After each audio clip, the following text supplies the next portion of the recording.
Hello, my name is Daniel Parker. 16 years ago, I stood on a front porch much like this one, clutching a trash bag full of everything I owned, my heart pounding in my chest. I was 16, wearing a hoodie 2 sizes too big and sneakers scuffed from too many nights sleeping on strangers' floors. My mother, her face drawn tight with exhaustion and impatience, slammed the door behind me without a backward glance. No tears. No, I'm sorry. Just the bolt clicking shut on my childhood. That morning, I learned what it meant to be completely on my own. For weeks, I drifted between the basements and guest rooms of friends' houses. I remember how the air smelled of mildew and forgotten laundry, how the floorboards creaked if I shifted too much in my sleep, and how I felt the weight of every whisper in the house when I crept through the hallway before sunrise. I worked at a diner washing dishes from midnight until dawn, my hands raw and cracked, my mind racing with fear that someone would notice I was still a child. I told myself it was temporary, that I'd prove myself soon enough, but every rejection felt like a reminder of a promise broken long ago. High school became a blur of late arrivals and early departures. I skipped classes to make rent on a tiny studio apartment with peeling wallpaper and a leaky ceiling. Teachers called my name in roll call and shook their heads when I wasn't there. Principal's office meant lectures about attendance policies I couldn't afford to follow, but I refused to give up. I carried textbooks in a bag that dug into my shoulder like a burden, and I studied on borrowed library computers until the fluorescent lights made my eyes ache. By graduation day, I walked across that stage in a borrowed suit, diploma in hand, feeling equal parts triumph and fear. Proud I'd made it, terrified of what came next. Community college felt like both a sanctuary and a gauntlet. I was the kid who'd lived through nights without heat, now sitting next to students whose biggest worry was weekend plans. I threw myself into computer science courses, devouring every line of code I could find. I pulled all-nighters fueled by soda and determination, sometimes nodding off in the campus lounge, laptop open on my chest. My professors noticed my intensity, and one offered me a part-time research assistant job. It paid enough for ramen and bus fare. I learned to lean into that opportunity, filling my pockets with pennies I saved from each paycheck, planting the seeds of my future. At 22, the internship at a cybersecurity startup felt like a turning point. I walked into a sleek office full of glass walls and young engineers tapping away on multiple monitors. I was the hungry kid from nowhere, and I threw myself into learning their systems, asking questions that made senior staff pause. One afternoon, I noticed a vulnerability in their automated audit script. It was small, but it could have let attackers slip past unnoticed. I stayed late, rewrote the code, and tested it until it ran flawlessly. The next morning, I presented my changes to the CTO. He raised an eyebrow, then smiled. "You've got a knack for this," he said. That simple acknowledgement felt like a lifeline. Graduation from college meant a full-time offer and a tiny cubicle that overlooked a city street. I spent evenings sketching ideas on napkins, an app to flag network threats, a dashboard to visualize risk in real time, a prototype with potential. I pitched it at hackathons, drank lukewarm coffee with investors who spoke in buzzwords, and faced polite rejections dressed as not a fit. But one founder saw my passion and asked me to join his seed round. Suddenly, I had a small team, borrowed furniture in a rented workspace, and the freedom to chase a dream I'd once whispered into the night. By 28, Parker Secure was a name on conference banners. We developed a threat detection platform that flagged vulnerabilities in milliseconds, beating every competitor we tested. Press outlets called me the homeless wunderkind, or the self-made cybersecurity guru. I winced at those headlines. The story felt incomplete without the nights I cried in public bathrooms or the mornings I scraped together change for coffee. But the attention brought growth. We hired engineers, rented a proper office, and raised a Series A that gave me enough to breathe. I bought my first real mattress and slept through the night without fear of eviction. Now I'm 32. My home is quiet and spacious, flooded with natural light. My office overlooks a garden I planted myself. I host barbecues for my team, mentor interns, and laugh over pizza in my living room. I built this life with nothing but grit and code, determined never to feel powerless again. But this morning, when I saw her at my gate, her hair streaked with gray, clutching an envelope stuffed with transcripts and college brochures, I felt the old sting. She said she needed my help for my half-brothers, that she couldn't afford their tuition. She appealed to blood and family. She called me son, again, as if the years didn't matter. I let her step onto the porch. I offered her a seat in my study. I laid her evidence of their potential across the desk, GPAs, test scores, recommendation letters, and listened to her plea. And in that moment, I realized the story had shifted. This wasn't about her mistakes or my suffering. It was about whether I would let the past define my future or whether I would set the terms of this reunion. Tonight, she and they would learn who I really am and what it takes to be worthy of the name Parker. The afternoon light filtered through the curtains as I moved around my kitchen, chopping vegetables and stirring sauce on the stove. I'd spent the morning browsing online for recipes, nothing too elaborate, but something warm, familiar. Roasted chicken with herbs, buttery mashed potatoes, a simple green salad. I arranged the table with care, linen placemats, polished silverware, water glasses filled and waiting. I wanted the space to feel welcoming, not like an interrogation room. I glanced at my watch. It was past 5. Dinner in an hour. My mother would arrive with the boys any minute now. I wiped my hands on a towel and walked through the living room to check my phone. No missed calls, no messages. I hadn't given her my direct contact. I wanted her to show up on time, knock politely, and step across the threshold with purpose. No excuses. I pictured them pulling into the driveway. 2 teenage boys, backpacks hung over their shoulders, faces curious or confused. They'd heard rumors of a rich older brother, a successful tech CEO, who suddenly appeared out of nowhere to save the day. They'd probably expect me to swoop in like some fairy tale hero. I reminded myself this wasn't about theatrics. It was about honesty. I opened the manila envelope again and spread out their application materials on my dining table. 2 sets of transcripts side by side, identical in excellence. High GPAs, advanced placement credits already earned, glowing teacher comments about leadership and creativity. They had potential, real, tangible promise. I pressed my fingertips against the paper, folding and refolding it until the creases became familiar. Their future hinged on what happened tonight, but so did mine. A soft knock echoed through the hallway. My heart rate ticked up. I inhaled deeply and walked to the front door. It opened onto my foyer, and there they stood. My mother, clutching her purse. Behind her, 2 boys close in age, twins, just turned 17. Their faces mirrored each other, wide brown eyes, tentative smiles. The older one nudged his brother and gave me a shy nod. The younger crossed his arms and eyed me warily. "Daniel," my mother said, voice quavering. "These are your brothers, Ethan and Noah." She glanced past me, clearing her throat. "I'll be in the kitchen." I stepped aside and watched her retreat down the hallway. The boys lingered in the doorway. Ethan shifted his backpack higher on his shoulder. Noah tapped his foot. I held out my hand. "Welcome." My voice was steady, but inside I felt the weight of their gaze. They entered slowly, eyes taking in the house. The hardwood floors, the colorful paintings, the shelves of books and awards lining the walls. I led them toward the dining room. "Dinner in 10 minutes, I said. "You 2 can sit here." I gestured to the chairs. They sat side by side, unpacking their backpacks to reveal notebooks and a comic book. Ethan glanced at the envelope on the table. "Is that ours?" he asked. I nodded. "Everything you'll need for college, applications, info, deadlines. It's here." I closed the manila flap and set it beside their laptops. "But first, I want you to know who I am." The room went quiet. Ethan looked at me curiously. Noah raised an eyebrow. I took a seat at the head of the table. "My name is Daniel Parker. I'm your brother." I paused, letting the words settle. "I know this is probably unexpected." Ethan exchanged a glance with Noah. I thought you lived somewhere else," Ethan said. "I do," I replied. "I grew up not far from here, but I left when I was 16. My mom asked me to leave that day. I had nowhere to go." My fingers traced the edge of the table. "I couch surfed, worked odd jobs, finished school, and built a company from scratch.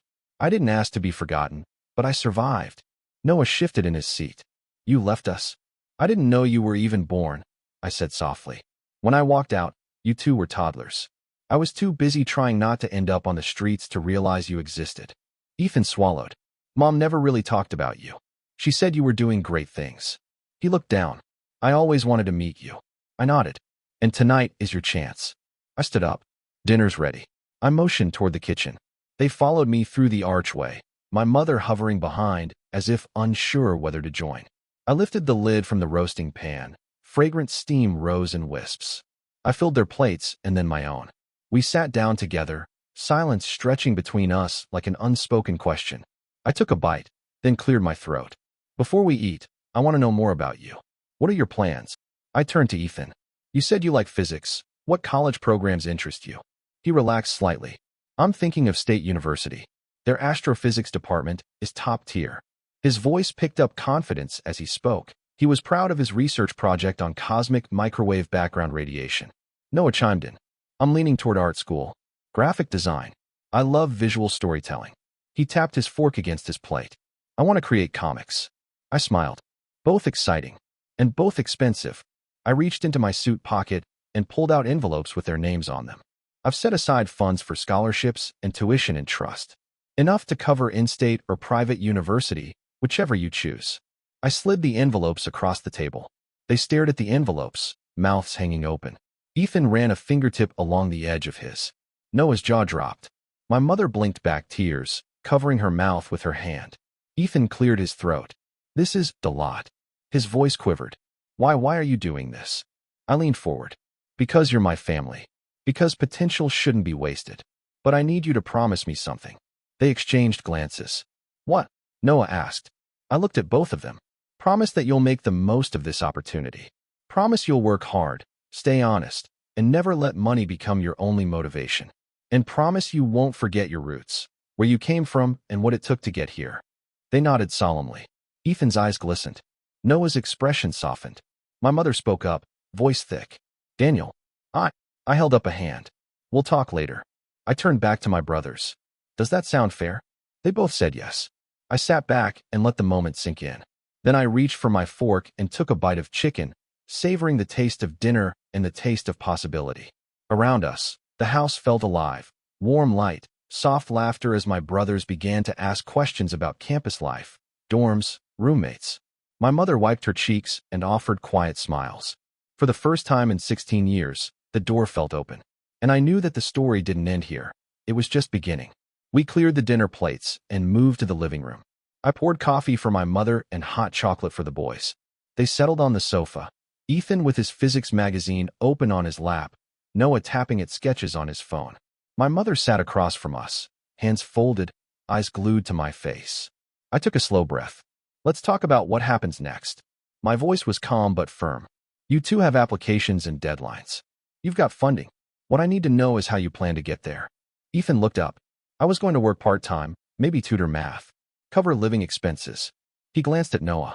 Right. Noah nodded, tracing a line in the air with his finger.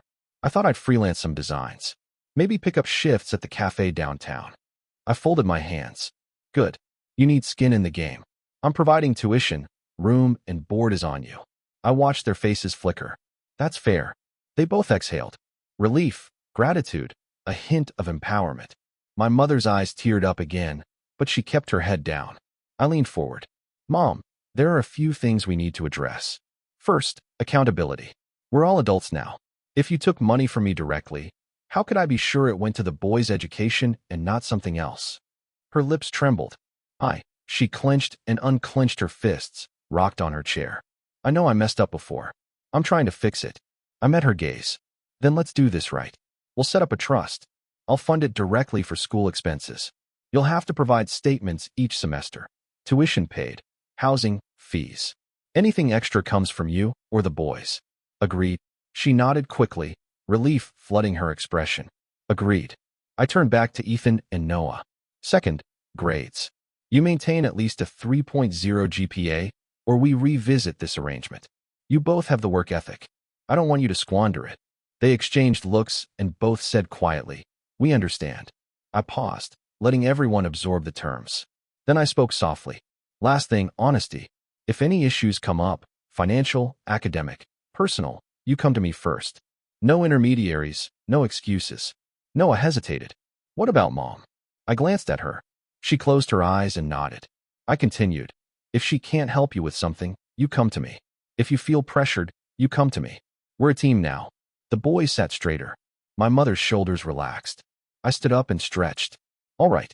Enough business for one night. Who wants another cup, or maybe dessert? Ethan and Noah both lit up. My mother managed a small smile. I headed to the kitchen to grab brownies I'd baked earlier.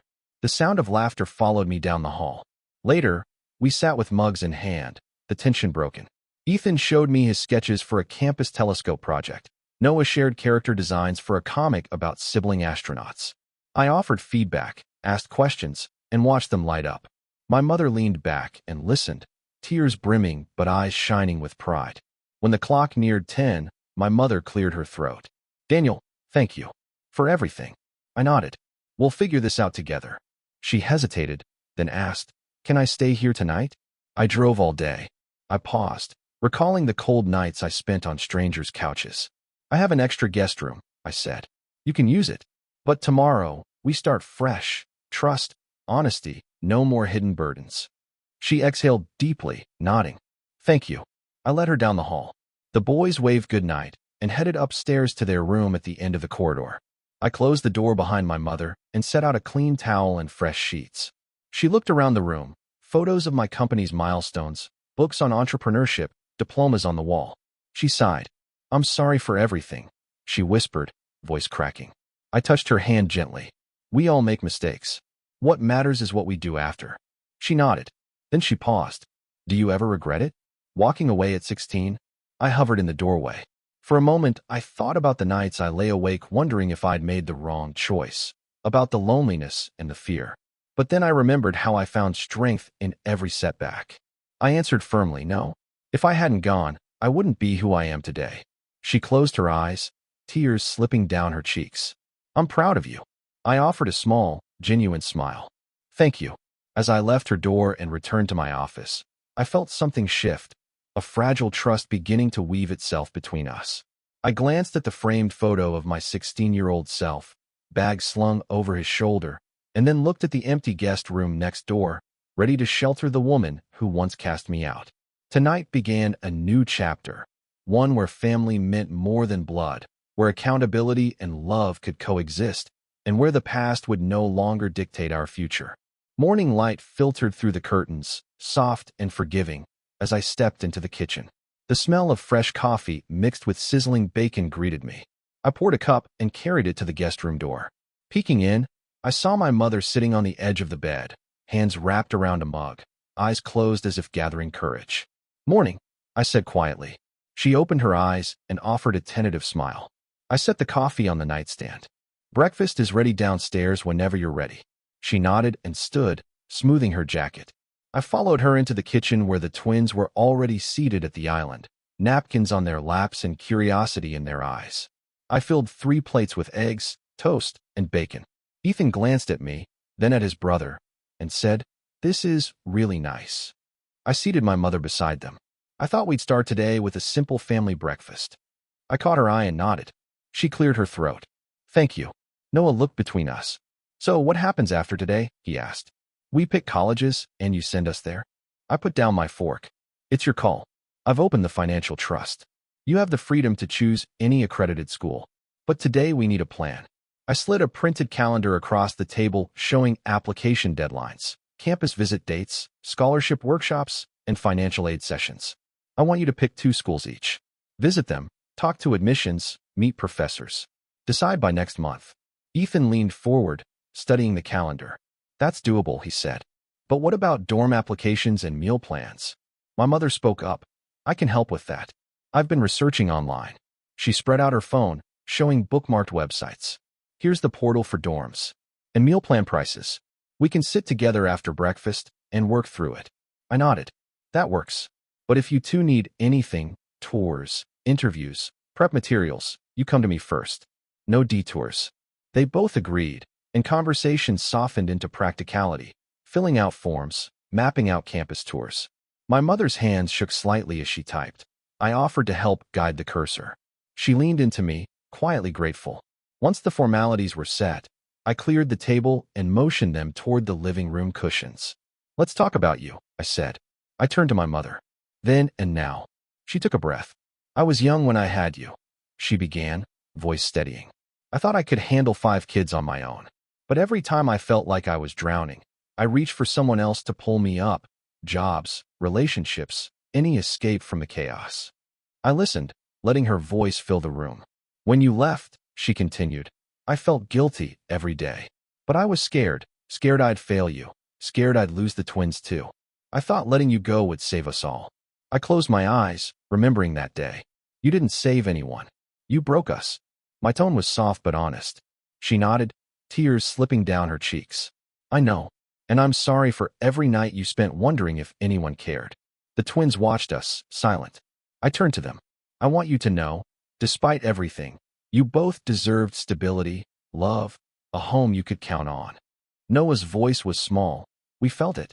Whenever we visited Grandma's, we heard echoes, stories of you. We wondered where you were. Ethan added, and when we learned about scholarships, I told Noah, maybe he can help. But then I worried. What if he didn't want to? His brown eyes flicked to mine. But he did. I reached across the cushion and squeezed Ethan's shoulder. I did. Because family matters, when it works, and even when it doesn't. My mother looked at me. Thank you for giving us this chance. I exhaled. Tonight, I want us to make a promise. I held up 3 fingers. Number 1, honesty. We speak our truths, even when they hurt. Number 2, accountability. We do our parts and keep each other on track. Number 3, forgiveness. Not forgetting, but letting go of what holds us back. The twins and my mother echoed the promise. In that moment, the atmosphere shifted again, from businesslike to familial. Later that afternoon, we all headed out for a campus preview at the State University. Walking through the quad, the boys matched stride for stride, pointing out dorms and lecture halls. My mother and I trailed, sharing glances rich with unspoken hope. I saw Ethan's face light up as he spoke with a physics professor who invited him to sit in on a lecture. I watched Noah sketch by a student art installation, inspiration shining in his eyes. I realized then that this wasn't just about money or making up for lost time. It was about opening doors neither of them had dared to knock on before. As the sun dipped low, we drove home in companionable silence. The twins talked eagerly about their impressions, and my mother rested her head against the window, tears reflecting streetlights. Back at the house, I found my old backpack from that first eviction day in the attic. I showed it to them, dust motes dancing around the worn straps. This was me, I said, and this is us now. They nodded, understanding that our story had chapters, some painful, others hopeful. Later that night, as they settled into their guest room, I lingered in the hallway, listening to their soft conversation, my mother's quiet prayers of gratitude. When I finally climbed into my own bed, I felt a weight lift. Not because I'd solved everything, but because together, we'd begun the work. And that made all the difference. That night, I stayed up later than anyone else, sitting at my desk and staring at the photo of 16-year-old me clutching that trash bag. I remembered the fear, the loneliness, the cold. I remembered begging myself to just keep going. Now, I felt something else, hope. Morning came too quickly. The boys woke before sunrise, chattering about breakfast and campus visits. My mother knocked on my door, eyes bright instead of haunted. I invited her in, and we shared a quiet moment over coffee before the twins bounded down the stairs. We ate a simple meal of oatmeal and fruit, laughter and light teasing filling the room. Ethan teased Noah about snoring. Noah teased Ethan about hogging the blankets. My mother smiled, watching us, and I realized this was more than just fixing college funding. It was rebuilding a family. After breakfast, we gathered in the living room for one last talk before the boys returned to dorm hunting. I looked at each of them in turn. What we've started here can't end when you move into a dorm, I said. We're making plans for visits, check-ins, support. You'll have my number, and I expect you to use it. Ethan nodded, determination in his eyes. We will. And thank you for believing in us before we even believed in ourselves. Noah added, this means everything. Not just the money, but that you care. My mother reached out and took my hand. Thank you for forgiving me. I squeezed her fingers. Thank you for showing up. Watching them leave that afternoon, I felt a familiar pang, like I was releasing something precious. But this time it didn't hurt. It felt right. They were stepping toward their futures with confidence, and I was stepping into mine without the weight of resentment. Weeks later, I received their first semester grades, both above 3.5 GPA, active in clubs, volunteering in community programs. The trust we forged proved strong. My mother sent updates too, a family newsletter with photos of holiday dinners, birthday celebrations, and candid snapshots of our small but growing family.